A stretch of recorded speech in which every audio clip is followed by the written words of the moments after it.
I'm all about alocasia appreciation. I mean, we just vibe really well. So I am excited to show you my entire alocasia collection, including one that I am not vibing so well with right now. He may actually have to leave the family soon. I've given him lots of chances. I'm also going to share some tips with you, so stick around for that. And without any further ado, let's get started. First up, the Alocasia Maharani.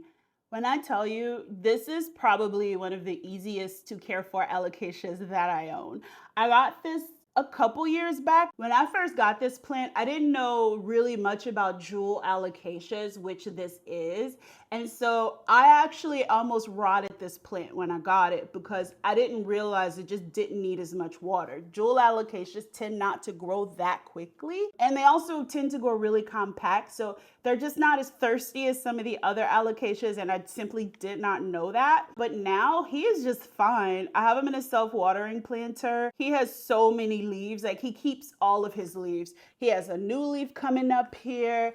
Also, this is the old leaf. This is what it looks like when it's about to come out. And I've been noticing this a lot, which means that this planter is probably getting too crowded for him. It's okay. I think probably this spring or summer, I'm gonna probably have to repot him. There are 2 plants in this pot, and I do that for a very specific reason. I want a bushy alocasia, but I want it coming from the singular plant. I usually take out any new growth when I see it, like any corms that have started to form. Like this one got away from me and I didn't see it until just now. I'm just gonna pluck him out. See, ooh. See, this one got away from me. I didn't realize it was growing. The spider mites realized it was growing because they seem to have gotten this new growth, but neither here nor there. Overall, though, this plant really doesn't deal with any pest issues. Quite literally, if I do see spider mites on this plant, that lets me know something is wrong because this plant just vibes. It doesn't do anything. I have him in a spot that he is very comfortable with, and he just produces for me. I'm really interested to see just how large the leaves are gonna be because these Maharani leaves are large, and I wanna see how much bigger they're gonna get. Also, what I have noticed is that this new growth right here it looks like it's going to be smaller than the last few leaves. So that is also another indication to me that this plant might need to be repotted really soon. So I will keep you guys updated on that. Moving along, and here is another jewel alocasia. This is the Alocasia Silver Dragon. I feel like I got him around the same time that I got the Maharani. And I've had the same story with him, not quite understanding that he doesn't need that much water. He is in a Lechuza self-watering planter right now. I have been really failing on keeping this water reservoir filled because as you can see, there's some browning around the leaf. And this is classic. I forgot to water you when you were dry. But honestly, this plant is so forgiving and is always pushing out corms. There's some back here right now I need to get rid of. This as well, I have it planted as 2. I see a third one snuck in there a while back and I didn't notice it. Now it's big. So I have 3 in this pot. This too is a plant I don't deal with spider mites on. I dealt with spider mites once and it was in a really bad spot. Like it was in way too much light and it was stressed. And so the spider mites just devoured it. But the minute I repotted it and put it into a lower light situation, he was fine and it's grown like this. Again, this is another one. I've seen some pretty large silver dragons and I want mine to get really big too. Also, I really love these leaves. They're super leathery and thick and they just feel really, really good. They truly don't look real. This plant just looks prehistoric. Even though he sits feet away from a south-facing window and gets lots of light, he's still covered. I would just suggest, this is not an alocasia you want to just put right in front of a window unless it's like a north-facing window or it gets morning light from an east-facing window. If you are in the Northern Hemisphere, I would say this plant is really easy to grow. And I truly believe that if you have a problem growing this, it might be from over loving it because I don't think about this plant. It just takes care of itself. And this little guy right here is my Alocasia dragon scale. This has always been the dream. This has always been the wish list plant. I settled for this silver dragon because at the time when I got it, both of these plants were considered rare and they were really difficult to find. But now I have one. This is actually a rescue plant. I got him over the winter. He is in a self-watering planter. Actually, all of my Alocasias are in self-watering planters. It's just easier that way. He needs water. Guys, I need to show you this because if you have self-watering planters, this is probably something that you deal with. This little water meter right here that is red, it is supposed to show you or indicate how much water you have in your self-watering planter. And as you can see, this is over the minimum. So I was expecting water to be down in this reservoir when I pulled this plant out. There is in fact no water down here, which means this little meter got stuck. I swear, all you people who use self-watering planters, I know you feel my pain. And what usually has to happen, see, it just went down. What usually has to happen is you have to like flick it or like move it a little bit to get that little straw in there moving. And then you can see how much water you actually have in the planter. I'm surprised. Lechuza planters don't usually do this. This is something I definitely deal with when I'm using other brands of self-watering planters. Now that I know this particular one does that, I will look out for it. You can see the similarities and the differences in these leaves. I just really like the veination, the variegation, the color contrast. I just think this is just a sick plant in a good way. Alocasia Heterophil, aka Alocasia Dragon's Breath.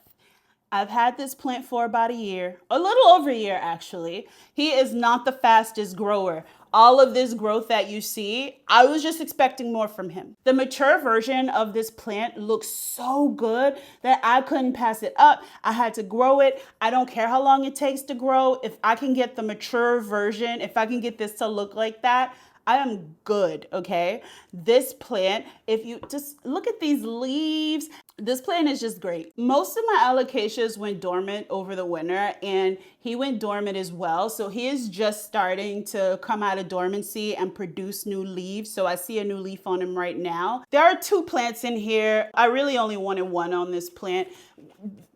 Let me give you my logic behind that. If I have an Alocasia that I know gets spider mites and I don't want to deal with that, I would try to have as few leaves as possible, but have big leaves. So it's still a really impressive plant, but it just doesn't have a ton of leaves on it because I have to treat every leaf, which I treat with a feather duster. And so it's just time consuming. Also, if you buy this plant as a baby, you'll notice that these sinuses or these lobes, the sinus is completely closed and these lobes are almost fused together. That is how it's supposed to look in the beginning. As a plant starts to mature, the leaves start getting longer, pointier, and then these lobes start to part ways and make for a really good looking plant. This plant also produces corms like crazy and I'm always taking them out. I always have friends and family that take them because shipping plants is a lot and it's really time consuming. So whoever gets it, I might leave things outside or I might get friends and family to take it, but they do go to good homes as often as I can get them there. This is also another Alocasia that I don't have to water that often.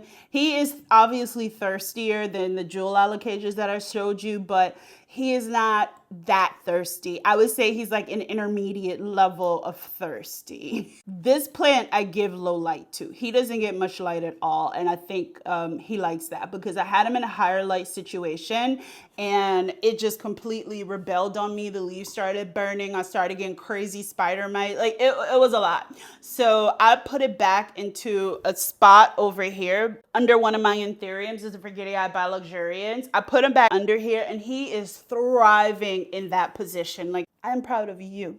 Moving on, Alocasia Bti. This is a recent purchase. This came to me at a time when I said that I wasn't going to be buying any more Alocasias. But when I saw this at the nursery, I just could not pass it up. Look at these leaves. They're insanely... What? This is one of the few Alocasias that did not go dormant during the winter. He just kept popping out leaves. And that brings me into something else. Dormancy doesn't look the same for every single Alocasia. I know you hear a lot that if you only do this or you only do that. I have alocasias that I have had for years, okay? And no matter what the conditions were outside, no matter how late the winter came, they go dormant. I noticed Longaloba species seem to like just be really hard set on going dormant, but that's just my experience, because during winter, I have alocasias like this one that keep growing, and then I have other alocasias that stop growing. And I'll mention that when I show you the rest of the alocasias, but this has been a solid plant for me. Like, I recently repotted him into something bigger, and look at that. I literally repotted this. It had to be less than a month ago, and the roots are already, he's just a vigorous growing alocasia, and you don't really see that with variegated plants. Usually variegated plants grow quite slowly. This plant, he's just doing it. Also, what I really like about him is that the petioles are variegated as well, but they're variegated in like this really stripy pinstripe variegation. I just really love that.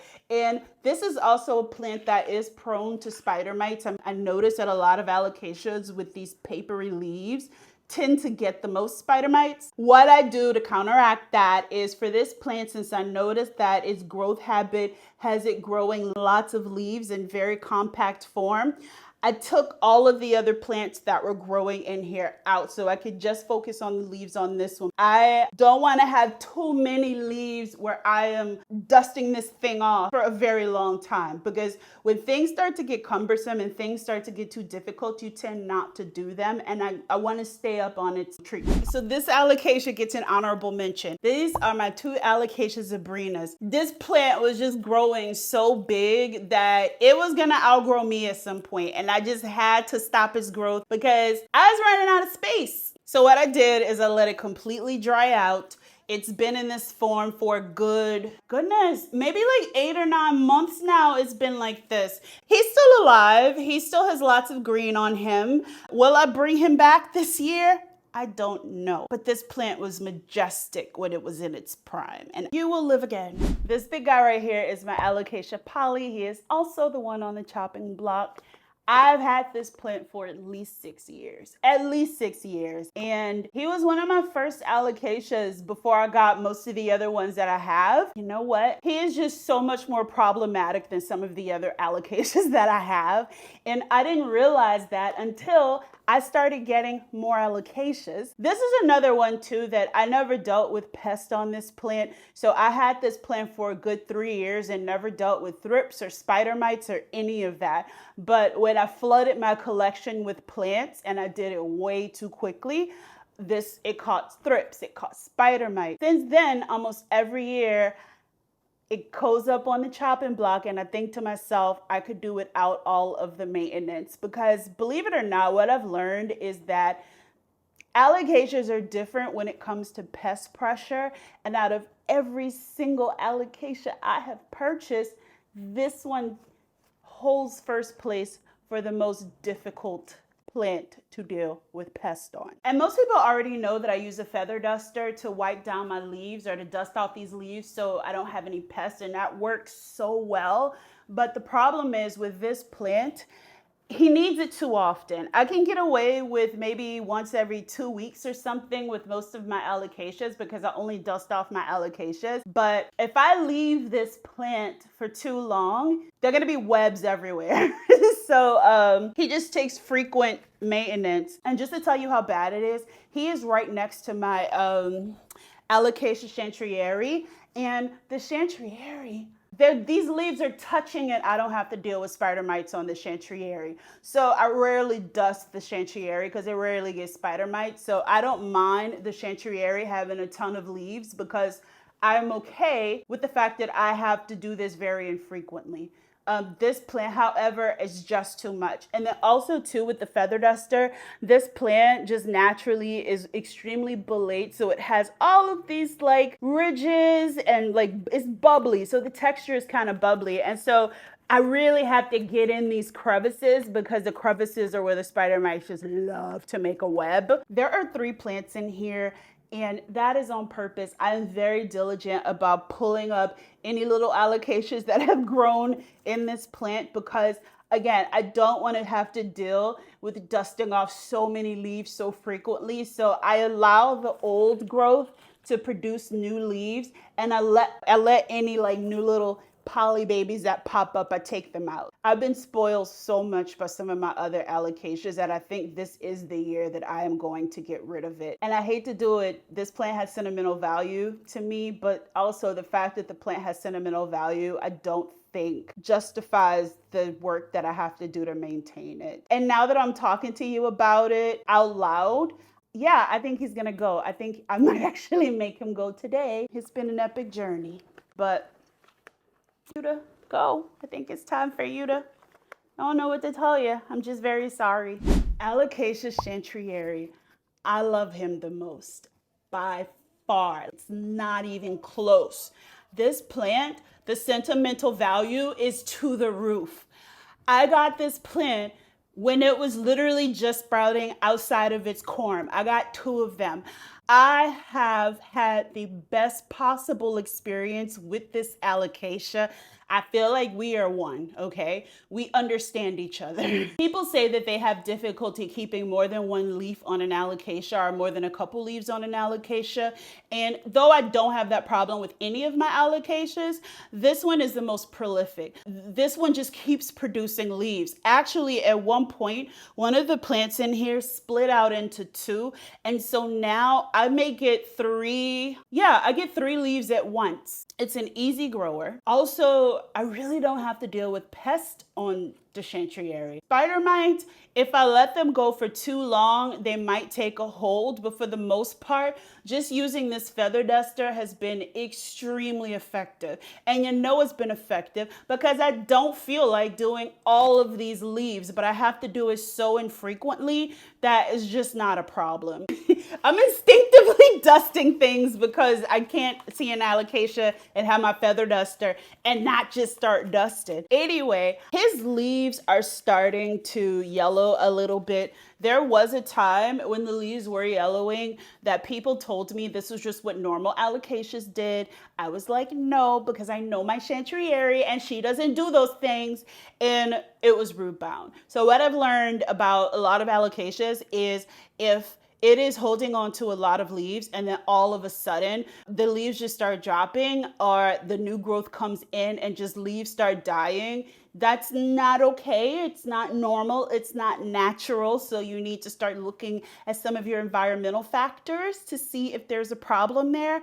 One thing I can tell you is that alocasias typically, they can take a little bit higher light than you think that they can take because low light is such a relative term. When I used to have the time to do plant consulting, people would send me photos of what they considered high light. And we're talking them telling me this gets a south-facing exposure through a south-facing window.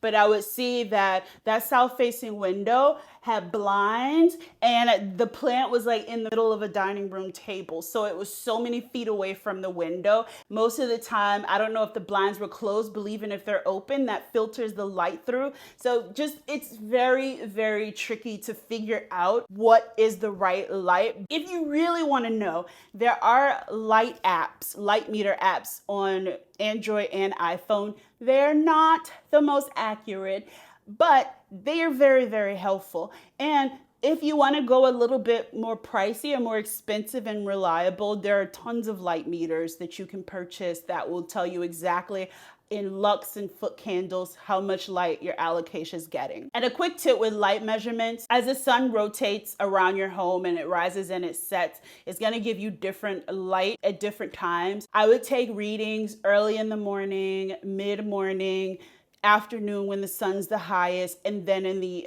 evening. I have a wall full of 8-foot tall south-facing windows, so there is always light on this plant. However, those south-facing windows hit me with different strengths of light depending on where the sun is at the moment. That's really important to know. I'm also flanked by west and east-facing windows, so the plant also gets that. For example, around maybe 4 o'clock, the west-facing window shines right on this plant in the position that it's in. His setup, he is in, I don't know how large his planter is, but he's in a large Lechuza's self-watering planter. Here's what I'm waiting on to know when it's time to repot him. Even though these leaves are yellow, this leaf has been yellow for a long time. I'm gonna give him a couple more months. We have a new leaf coming in right now. If this leaf is too small and it's starting to look like it, again, I may wait. I may wait to repot him, or I may repot him. I am not sure yet, but I want to keep his leaves getting this big. I'm just going to rotate him around for you so you can see him in his full glory, because he is a glorious, glorious, glorious plant. So that's him. Moving on, Alocasia Longaloba Lucifer. This plant just looks so insane. I think I've had this for no, I've had it over a year. I know I've had it over a year. This plant is not initially the one that I wanted. I thought there are a lot of sellers calling their Longalobas Lucifer, and the photo that I was looking at was much different than the plant that I received. Like, the grower and I had beef about that. I'm not even gonna mention who I bought it from, but I had beef because this actually never ordered from that company again, because I was so mad because they used a stock photo of a species or a subspecies that was not the plant that they were selling. It's just very similar to it, and that is why I was so upset. But I decided to go ahead and grow it anyway, and I really like this plant. He looks a little bit dumpier, a little bit more goofier than the Dark Vader, like the really cool looking one, but this new leaf made me a believer. As I said earlier, I've noticed that Longaloba like goes through a hard dormancy phase. Every single Longaloba species that I have had has went dormant. I had a Longaloba Dragon's Tooth, I think it's called. It grew so well. That thing went dormant in September. We're talking, it was 80 degrees outside. It was in front of a south-facing window. It was getting every single thing it needed, and it just dropped all of its leaves. That's a big no-no for me, because some dormancy looks like dropping a couple leaves and keeping all the other leaves on until spring.